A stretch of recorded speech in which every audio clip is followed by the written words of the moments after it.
தேவனுக்கு மகிமை உண்டாவதாக. இப்படியாக காலை வேளையிலே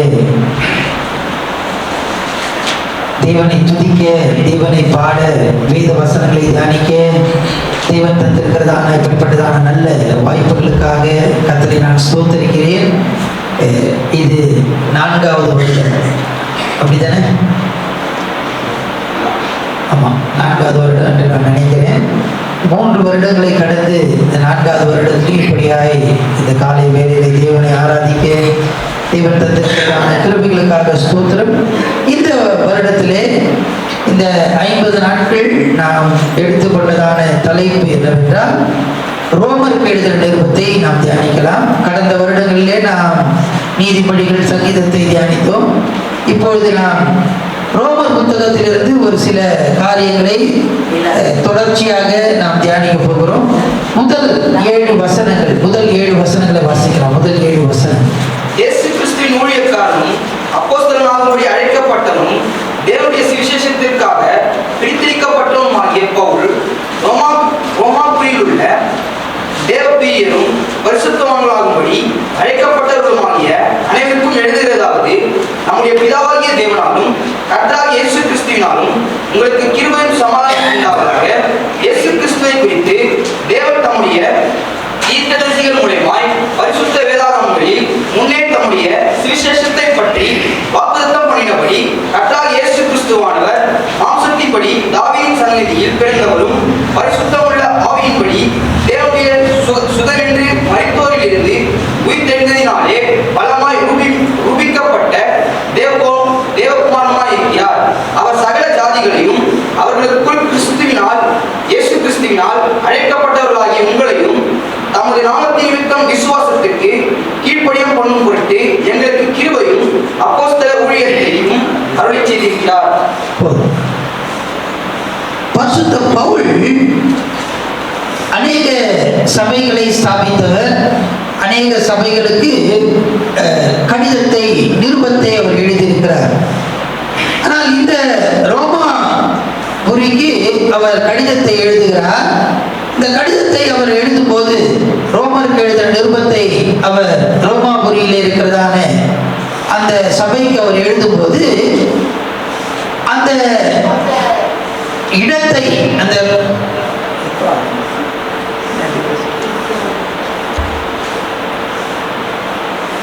ரோமாபுரி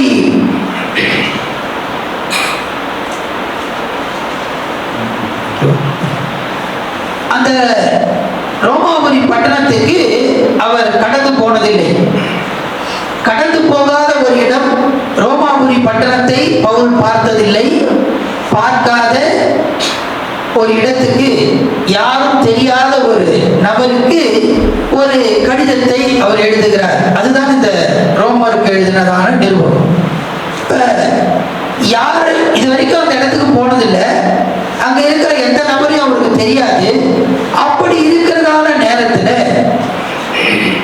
இவர் இந்த கடிதத்தை எழுதுகிறார். இப்படி எழுதும் போது அங்க இருக்கிறவர்கள் அந்த கடிதத்தை அவர்கள் ஏற்றுக்கொள்ள வேண்டும். அப்படி ஏற்றுக்கொள்ள வேண்டும் என்றால் யார் எழுதுகிறார் என்பதை அவர் விளக்க வேண்டும். அதனாலதான் பரிசுத்த பவுல் முதலாவதாக இந்த வாசித்ததான இந்த 7 வசனங்களிலே நான் யார் என்பதை அவர் சொல்லுகிறார். அடுத்தது, எனக்கும் உங்களுக்கு நான் இந்த கடிதத்தை எழுதுவதற்கான நோக்கம் என்ன? உங்களை எனக்கு தெரியவே தெரியாது, உங்களை நான் பார்த்ததில்லை, உங்க ஊருக்கு நான் வந்ததில்லை, ஆனா உங்களுக்கு நான் ஒரு கடிதத்தை எழுதுறேன் அப்படின்னு சொல்லி அவர் எழுதுறாரு. எழுதும்போது நான் யார் என்பதை அவர் சொல்லுகிறார் முதலாவதாக. அதுதான் இந்த 7 வசனங்கள். இவர் இந்த கடிதத்தை எழுதி, நம்ம எல்லாருக்கும் தெரியும், கெங்கேரியா நாட்டு ஊழியக்காரராகிய பெபேயார் இடத்துல இதை கொடுத்து அனுப்புகிறார். அவர்கள் எடுத்து கொண்டு போய் அந்த ஊரிலே கொடுக்கிறார். இப்படி முதலாவதாக அவர் நான் யார் என்று அவர் சொல்லும்போது அவர் 4 காரியங்களை இந்த 7 வசனங்களிலே சொல்லுகிறதை நாம் பார்க்கிறோம். நான் இந்த கடிதத்தை எழுதுவதற்கு எனக்கு என்ன உரிமை இருக்கிறது என்பதை அவர் சொல்லுகிறார். முதலாவதாக முதல் வசனத்தை வாசிக்கலாம். இயேசு கிறிஸ்துவின் ஊழியக்காரனான அப்போஸ்தலனாகிய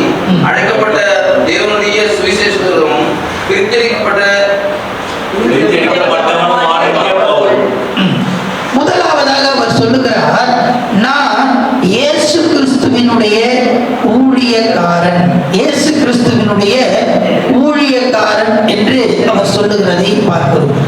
இந்த இடத்துல ஊழியக்காரன் என்றால் நம்ம எல்லாரும் நினைக்கிறோம் அது ஒரு மேன்மையான ஒரு காரியம் என்று சொல்லி. ஆனால் பவுல் அங்க சொல்லுகிறதான காரியம், அந்த வார்த்தையினுடைய முக்கியத்துவம், தாற்பயம் என்னவென்றால் அடிமை என்று அர்த்தம். அடிமை. ஊழியக்காரன் என்றால் சர்வன்ட். சர்வன்ட்னா அடிமை, பாண்ட் சர்வன்ட் என்று சொல்லுவார். அவர் சொல்லுகிறார், நான் இயேசு கிறிஸ்துவின் அடிமை, இயேசு கிறிஸ்துவின் நிமித்தமாக நான் அடிமையாக இருக்கிறேன். நான் தான் உங்களுக்கு என்ன பண்றேன், இந்த கடிதத்தை எழுதுகிறேன் என்று அவர் சொல்லுகிறார். ஏன் அவர் இந்த வார்த்தையை பயன்படுத்துகிறார் என்றால், பொதுவாக எல்லா நிருபத்திலும் அநேக இடங்களிலே பவுல் இந்த வார்த்தையை பயன்படுத்தி இருக்கிறார். குறிப்பாக அறியாத ஒரு இடத்துக்கு அந்த கடிதத்தை அவர் எழுதும்போது ஏன் இந்த வார்த்தையை அவர் சொல்லுகிறார் என்றால், ரோமாபுரியிலே அடிமைகளை அவர்கள் நன்றாக அறிந்தவர்கள். ரோமாபுரி பட்டணத்திலே அங்க ரோம ஆட்சி காலத்தின் போது கிட்டத்தட்ட 6 லட்சம் அடிமைகள் இருந்தார்கள் என்று சரித்திரம் சொல்லுகிறது. அப்படி அடிமைகளை அவர் நன்றாக அறிந்தவர்கள்.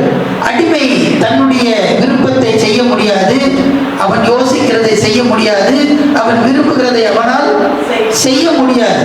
அப்படிப்பட்ட நிலைமையில் இருப்பவன் தான் அடிமை. அப்படிப்பட்டவர்களுக்கு அவருடைய அந்த அடிமைகளை குறித்து நன்றாக அறிந்தவர்களை பார்த்து அவர்களுக்கு சொல்லுகிறார், நான் இயேசு கிறிஸ்துவின் நிமித்தமாக, அவருடைய அன்பின் நிமித்தமாக நான் அடிமையாக இருக்கிறேன். நான் தான் உங்களுக்கு இந்த கடிதத்தை உங்களுக்கு எழுதுகிறேன் என்று அவர் சொல்லுகிறார். அவரை குறித்து சொல்லுகிறார், நான் கிறிஸ்து இயேசுவின் நிமித்தமாக அடிமை, ஊழியக்காரனாக இருக்கிறேன்.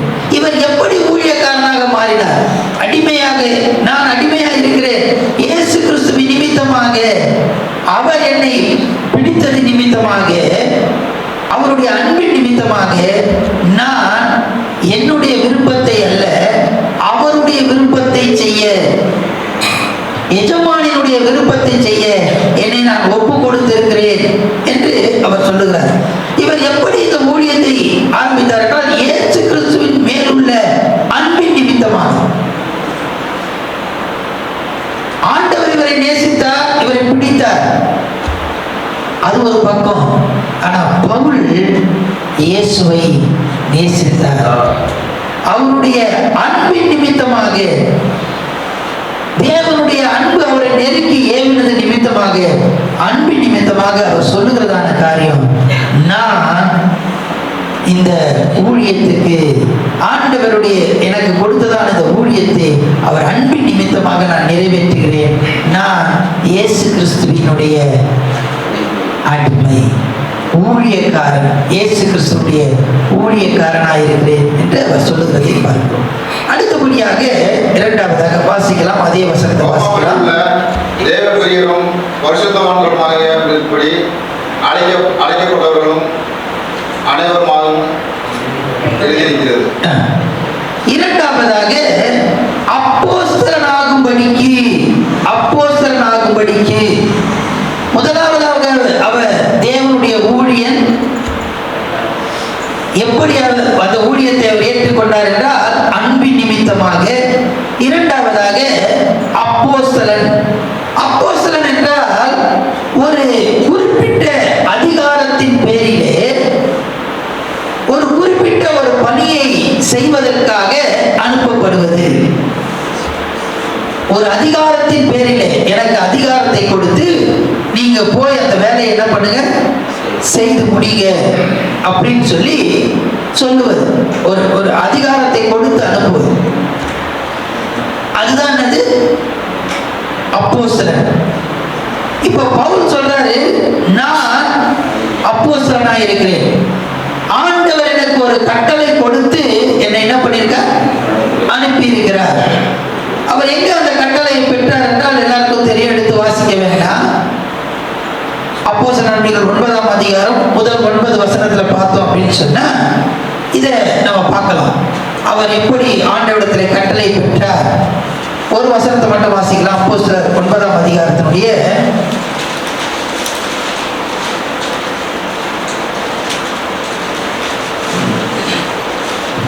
15ஆம் வசனம்.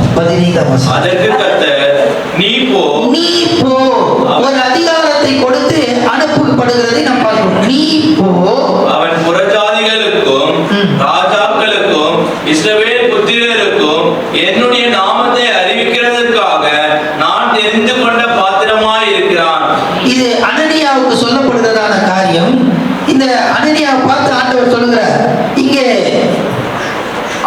என்னுடைய நாமத்தை அறிவிப்பதற்காக அவன் போய் புறஜாதிகளிடத்தில் சொல்லும்படிக்கு, புறஜாதியினிடத்திற்கு என்று சொல்லப்படுகிறது அல்லவா.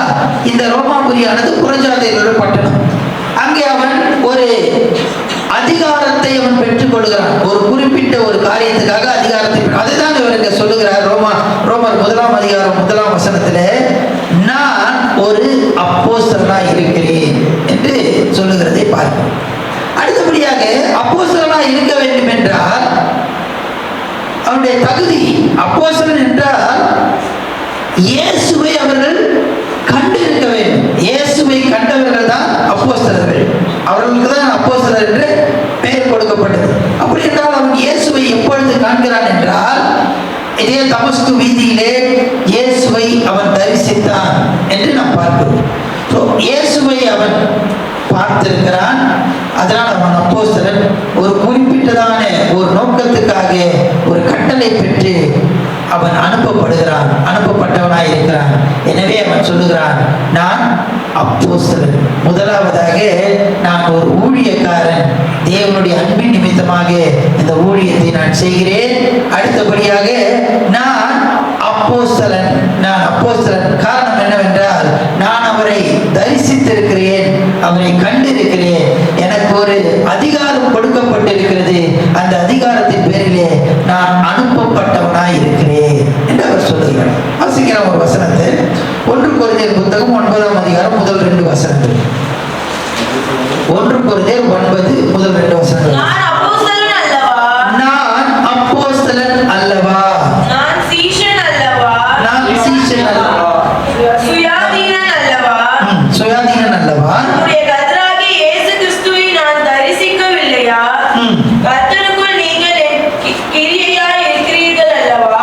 இப்போ பவுல் அப்போஸ்தலனை குறித்து அநேகர் கேள்வி கேட்கிறாங்க. என்ன கேள்வி கேட்கிறாங்க? நீ எப்படிப்பா அப்போஸ்தலன்?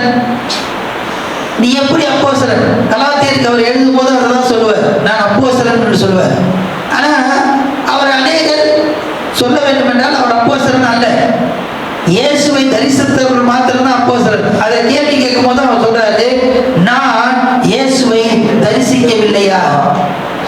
நானும் தரிசித்திருக்கேன். தமஸ்கு வீதியில இயேசுவை நான் என்ன பண்ணிருக்கேன்? தரிசித்திருக்கிறேன். எனவே நானும் யார்தான்? அப்போஸ்தலன். அடுத்த வசனத்தை வாசிக்கலாம். 2ஆம் வசனம். நான் மற்றவர்களுக்கு அப்போஸ்தலனாய் இராவிட்டாலும், உங்களுக்கு அல்லவோ அப்போஸ்தலனாய் இருக்கிறேன். கர்த்தருக்குள் நீங்கள் என் அப்போஸ்தல ஊழியத்திற்கு முத்திரையாய் இருக்கிறீர்களே. நீங்கெல்லாம் எனக்கு சாட்சிகளாக முத்திரையாய் இருக்கிறீர்கள். எனவே நான் சொல்றேன், மற்றவர்கள் ஏற்றுக்கொள்ளாவிட்டாலும் நான் இயேசுவை தரிசித்திருக்கிறேன், எனக்கு ஒரு கட்டளை கொடுக்கப்பட்டிருக்கிறது, நான் அனுப்பப்பட்டவனாய் இருக்கிறேன். எனவே நான் அப்போஸ்தலனாய் இருக்கிறேன். இந்த ஊழியக்காரனாய் இருக்கிற நான், இந்த அப்போஸ்தலனாய் இருக்கிற நான் தான் உங்களுக்கு இந்த நிருபத்தை எழுதுகிறேன் என்று அவர் சொல்லுகிறதை பார்க்கிறோம். அடுத்தபடியாக 1ஆம் வசனத்தை வாசிக்கலாம். கிறிஸ்துவின் ஊழியக்காரனும் அப்போஸ்தலனாகும்படி அழைக்கப்பட்டவனும் தேவனுடைய சுவிசேஷத்திற்காக பிரித்தெடுக்கப்பட்டவனுமாகிய பவுல்.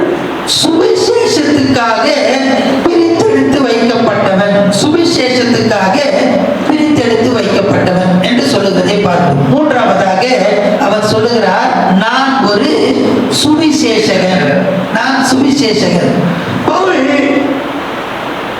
எல்லா இடங்களிலும் அவர் சுவிசேஷத்தை அறிந்திருக்கிறதை பார்க்கிறோம்.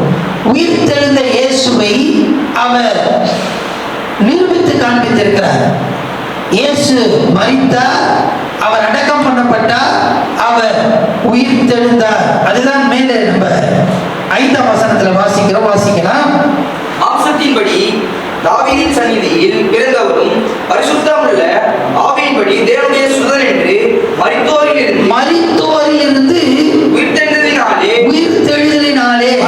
உயிர்ப்பிக்கப்பட்ட தேவகுமாரனாய் இருக்கிறார். இவருடைய சுவிசேஷம் என்னவென்றால் உயிர்த்தெழுந்த இயேசுவை பிரசங்கிப்பது. நம்ம அப்போஸ்தலருடைய புத்தகத்தை எடுத்து பார்த்தோம் அப்படின்னு சொன்னா அதுல சீஷர்கள் இயேசுவினுடைய சுவிசேஷத்தை அறிவித்தார்கள். 1ஆம் நூற்றாண்டிலே ஆதி அப்போஸ்தலர் நாட்கள் காலகட்டத்திலே அவர்கள் அறிவித்ததான அந்த சுவிசேஷம் என்னவென்றால் இயேசுவை, உயிர்த்தெழுந்த இயேசுவை அவர்கள் பிரசங்கித்தார்கள். உயிர்த்தெழுந்த இயேசுவை பிரசங்கித்தார்கள். அதைதான் பரிசுத்த பவுலும் சொல்லுகிறார், நான் ஒரு சுவிசேஷகன். காரணம் என்றால் நான் உயிர்த்தெழுந்த இயேசுவை நான் என்ன பண்ணுகிறேன், அறிவிக்கிறேன். உயிர்த்தெழுந்த இயேசுவை நான் பிரசங்கிக்கிறேன் என்று அவர் சொல்லுகிறார். இப்படி சொல்லிவிட்டு 1ஆம் வசனத்தை வாசிக்கலாம். 1ஆம் வசனம். இயேசு கிறிஸ்துவின் ஊழியக்காரனும் அப்போஸ்தலனாகும்படி அழைக்கப்பட்டவனும் தேவனுடைய சுவிசேஷத்திற்காக. தேவனுடைய சுவிசேஷம். இந்த சுவிசேஷம் யாருடையது என்றால் யாருடையது? தேவனுடைய சுவிசேஷம். தேவனுடைய சுவிசேஷம் என்ற 9ஆம் வசனத்தை வாசிக்கலாம். 9ஆம் வசனம். நான் ஜெபம் பண்ணும் போதெல்லாம் இடைவிடாமல் உங்களை இணைத்துக் கொண்டிருக்கிறதை குறித்து நமது குமாரனுடைய சுவிசேஷத்தினாலே என் ஆவியோடு. தமது குமாரனுடைய சுவிசேஷம். முதல் வசனத்துல தேவனுடைய சுவிசேஷம், 9ஆம் வசனத்துல குமாரனுடைய சுவிசேஷம். அவர் சொல்லுகிறார், நான் இந்த சுவிசேஷத்தை அறிவிக்கிறேனே, இது யாருடைய சுவிசேஷம் என்றால் தேவனுடைய சுவிசேஷத்தை நான் அறிவிக்கிறேன். அடுத்தபடி அவர் சொல்றாரு, நான் தேவனுடைய சுவிசேஷம் மாத்திரமல்ல, நான் அறிவிக்கிற சுவிசேஷம் குமாரனுடைய சுவிசேஷம். குமாரனை பற்றி நான் சுவிசேஷத்தை அறிவிக்கிறேன். குமாரனுடைய சுவிசேஷம். இப்ப தேவனுடைய சுவிசேஷம், குமாரனுடைய சுவிசேஷம் என்று சொல்லி இதே 16ஆம் அதிகாரத்துக்கு வரலாம். 16ஆம் அதிகாரம் 26ஆம் வசனத்தை வாசிக்கலாம். 16:26. இயேசு கிறிஸ்துவை பற்றிய பிரசங்கமாகிய என் சுவிசேஷத்தின்படி. இயேசு கிறிஸ்துவை பற்றிய பிரசங்கமாகிய என் சுவிசேஷம். இப்பொழுது தேவனுடைய சுவிசேஷம், குமாரனுடைய சுவிசேஷம். இப்போ சொல்றாரு, நான் இயேசுவை பற்றி பிரசங்கிக்கிறேன். இது யாருடைய சுவிசேஷம்? ஏன் சுவிசேஷம் அப்படின்னு சொல்றாரு. இதுல அவர் காண்பிக்கிறதான காரியம்னா சுவிசேஷத்தினுடைய முக்கியத்துவத்தை அவர் சொல்லுகிறார். நான் சுவிசேஷம் அறிவிக்க வேண்டும், இது என் மேல் விழுந்த கடமை. எனவே இது என்னுடைய சுவிசேஷமா இருக்கிறது. பிதாவினுடைய சுவிசேஷம் தான் அது. அது குமாரன் மூலமாக குமாரனுடைய சுவிசேஷமா இருக்கிறது. ஆனா இப்போ அதை நான் கண்டிப்பா செய்யணும். நான் ஒரு சுவிசேஷகனா இருக்கிறேன். எனவே இதை நான் கண்டிப்பா செய்யணும் அப்படின்னு சொல்லி அதனுடைய முக்கியத்துவத்தை அவர் சொல்லுகிறார். சுவிசேஷத்தின் முக்கியத்துவத்தை, இது என்னுடைய சுவிசேஷம். சுவிசேஷம் அறிவிக்காவிட்டால் எனக்கு ஐயோ, நான் செய்யணுமே, இதை நான் சுவிசேஷகனாய் இருக்கிறேன் என்று அவர் சொல்லுகிறதை பார்க்கிறோம். முதலாவதாக, நான் ஒரு ஊழியக்காரன், அன்பின் நிமித்தமாக ஊழியக்காரன். இரண்டாவது, ஒரு அதிகாரத்தின் பேரில் என்னை அனுப்புகிறார்கள், அதனாலே நான் அப்போஸ்தலனாய் இருக்கிறேன். மூன்றாவது, எனக்கு ஒரு முக்கியத்துவம் உண்டு, நான் அறிவிக்க வேண்டிய ஒரு காரியம், சுவிசேஷத்தை அறிவிக்கிறேன். எனவே நான் யார்? சுவிசேஷகனாய் இருந்து இதை நான் எழுதுகிறேன் என்று அவர் சொல்லுகிறார். கடைசியாக 7ஆம் வசனத்தை வாசிக்கலாம். நமது நாமத்தின் நிமித்தம் விசுவாசத்துக்கு கீழ்ப்படியப்படும் பொருட்டு எங்களுக்கு கிருபையும் அப்போஸ்தல ஊழியத்தையும் அருளி செய்திருக்கிறார். அப்போஸ்தல ஊழியம் என்று சொல்லப்பட்டிருக்கிறது. அப்போஸ்தல ஊழியம், தமிழ் அப்போஸ்தல ஊழியம் போட்டிருக்கு. ஆனா அதை சரியா நம்ம சொல்லணும்னு சொன்னா மிஷனரி ஊழியம். மிஷனரி அதுல என்ன அப்படின்னு சொன்னா 6ஆம் வசனத்தை வாசிக்கலாம். 6ஆம் வசனம். அவர் சகல ஜாதிகளையும் அவர்களுக்குள் இயேசு கிறிஸ்துவினால் அழைக்கப்பட்டவர்களாகிய உங்களையும். அதாவது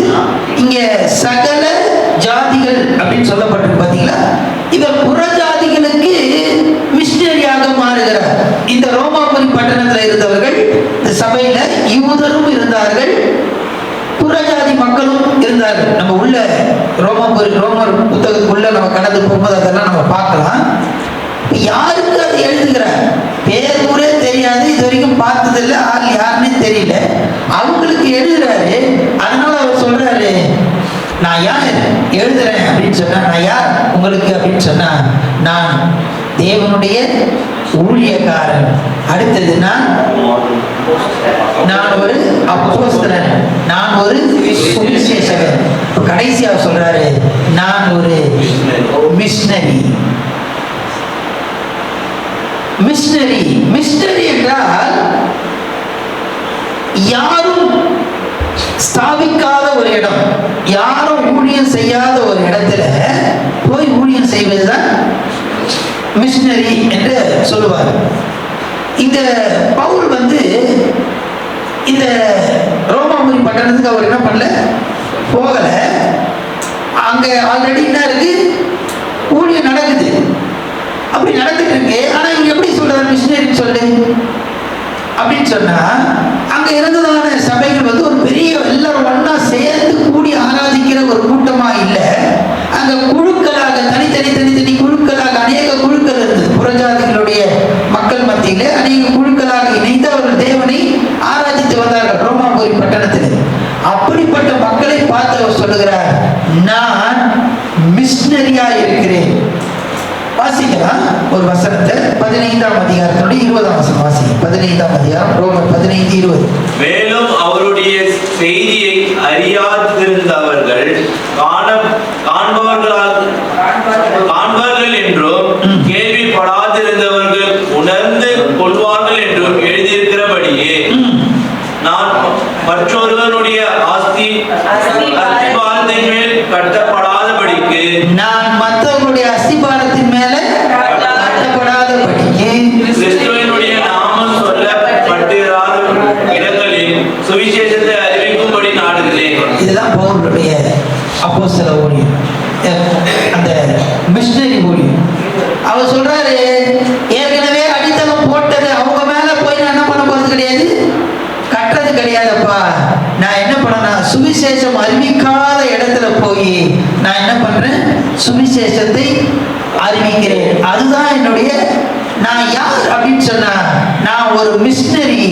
நான் புறஜாதிகளுக்கு மிஷனரியாக ஏற்படுத்தப்பட்டிருக்கிறேன். நம்ம ஏற்கனவே வாசித்த பார்த்தீங்களா, அப்போஸ்தலர் 9ஆம் அதிகாரம் 15ஆம் வசனத்துல அங்க புறஜாதிகளுக்கும் என்று போடப்பட்டிருக்கு அல்லவா. புறஜாதிகளுக்கு இவர் சுவிசேஷம் அறிவிக்காத ஒரு இடம், அந்த இடத்துல போய் சுவிசேஷத்தை சொல்லும்படிக்கு ஏற்படுத்தப்பட்டவர் என்று அவர் சொல்லுகிறார். ரோமாபுரி பட்டணத்துக்கு அவர் கடிதத்தை எழுதுகிறார். அந்த ரோமாபுரியில் இருக்கிறவர்களுக்கு யாரையும் பவுலும் தெரியாது, பவுலுக்கும் ரோமாபுரியில் இருக்கிறவங்களை யாரையும் தெரியாது. அப்படி தெரியாதவங்களுக்கு அவர் எழுதும்போது முதல்ல சொல்றாரு, நான் யார் உங்களுக்கு கடிதம் எழுதுறேன், என்னுடைய உரிமை என்ன, ஏன் நான் எழுதுறேன் அப்படின்னு சொன்னா, நான் ஒரு ஊழியக்காரன், அன்பின் நிமித்தமாக நான் இந்த ஊழியத்தை செய்து கொள்கிறேன். எனவே உங்களுக்கு கடிதம் எழுதுவதற்கு எனக்கு ஒரு உரிமை உண்டு. இரண்டாவது, நான் ஒரு அப்போஸ்தலனா இருக்கிறேன். ஆண்டவரை நாங்கெல்லாம் தரிசிக்கிறேன்னு சொல்றீங்க, உண்மைதான், இயேசு கூட நான் இல்லை. ஆனா தமஸ்கு வீதியில இயேசுவை நான் என்ன பண்ணிருக்கேன், தரிசித்திருக்கிறேன். எனவே நான் ஒரு அப்போஸ்தலன், உங்களுக்கு கடிதம் எழுதுவதற்கு எனக்கு ஒரு உரிமை உண்டு என்று சொல்லுகிறார். மூன்றாவதாக அவர் சொல்லுகிறார், நான் சுவிசேஷகன். அது பிதாவுடைய சுவிசேஷம் தான், அது குமாரனுடைய சுவிசேஷம் தான். ஆனா அது முக்கியத்துவம் எனக்கு தெரியும், அதனால அது என்னுடைய சுவிசேஷமாய் மாறுகிறது. எனவே நான் உங்களுக்கு அந்த சுவிசேஷகன் என்ற அந்த உரிமையின் பேரிலே நான் உங்களுக்கு கடிதத்தை எழுதுகிறேன் என்று அவர் சொல்லுகிறார். கடைசியாக, நான் ஒரு மிஷனரியா இருக்கிறேன். அறிவிக்கப்படாத இடத்துல போய் ஊழியம் செய்வதுதான் என்னுடைய வேலை. யாரோ ஒருத்தங்க சுவிசேஷம் அறிவித்த இடத்துல, யாரோ அடித்தளம் போட்ட இடத்துல போய் மேல போய் கட்டுவதற்கான காரியம் இல்லை எனக்கு. ஆண்டவர் என்ன மிஷனரியா அழைத்திருக்கிறார். புறஜாதிகளுக்கு சுவிசேஷத்தை சொல்லும்படி ஆண்டவர் என்னை அழைத்திருக்கிறார். எனவே நான் உங்களுக்கு இந்த கடிதத்தை எழுதுகிறேன் என்று சொல்லி அவர் எழுதுகிறார். பவுல் தன்னுடைய நிலையை அவர் சொல்லிவிட்டார்.